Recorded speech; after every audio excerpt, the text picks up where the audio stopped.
مرحبا مشاهدينا الاعزاء، واهلا وسهلا بكم في قناتي، قناه نجوم زمان وان، الطبخ والمنجولات اليدويه وتعديل موديلات الملابس القديمه في الزراعه. انا بس حبيت افرجكم على اللي احنا عاملينها عندي فيديوهات سابقه، بس حبيت اعيدها تاني بفرجكم على اللي احنا عملناه اليوم. دي فطاير بالجبنه والزعتر، طبعا احنا عاملينها سابق. ودي بيتزا بالخضار، طبعا الخضار عباره عن خيار وطماطم، وطبعا اللي هو زي ما انتم شايفين الزيتون الاخضر والفلفل.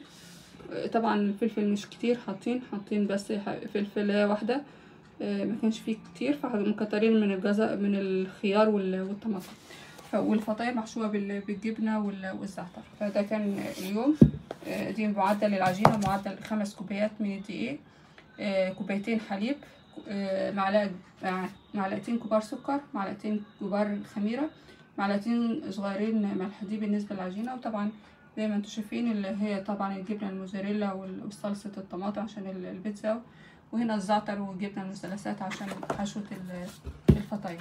طبعا انا كنت كتبت شعر عن اليوم، حابه اسمعه لكم.